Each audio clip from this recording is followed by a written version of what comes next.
ध्यान से सुनिएगा। पहले तल का मन हमने कहा स्व केंद्रित, दूसरे तल का मन हमने कहा जो किसी एक को समर्पित हो गया है।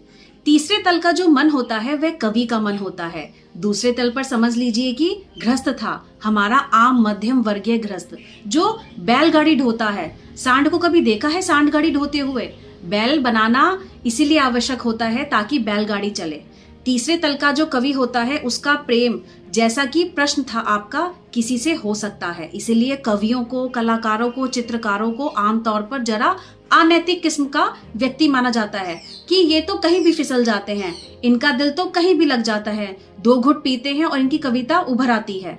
और इनका मन बड़ा डावाडोल रहता है, कभी इधर जाता है कभी उधर जाता है, कई बार तो इधर उधर दोनों जगह जाता है। ऐसे व्यक्तियों को समाज कुछ विशेष पसंद नहीं करता, लेकिन बर्दाश्त फिर भी करता है, क्योंकि ये सामाजिक ढर्रों को चुनौती देते हैं, लेकिन कभी उससे विद्रोह नहीं करते, उसे तोड़ते नहीं हैं। निषेध की, नाकार की, विद्रोह की, डिसेंट की उनकी आवाज उठती है, पर ये कभी संगुलन तक, डिसोल्यूशन तक नहीं पहुंचते। डिसेंट रहता है, डिसोल्यूशन नहीं रहता। तो समाज कहता है ठीक है, तुम्हारे तयशुदा ढर्रों के भीतर ही तुम्हें जितना विद्रोह दिखाना है तुम दिखा सकते हो, कोई बात नहीं, तुम उपयोगी हो, तुम कला कीर्तियां बनाते हो, तुम फिल्में बनाते हो।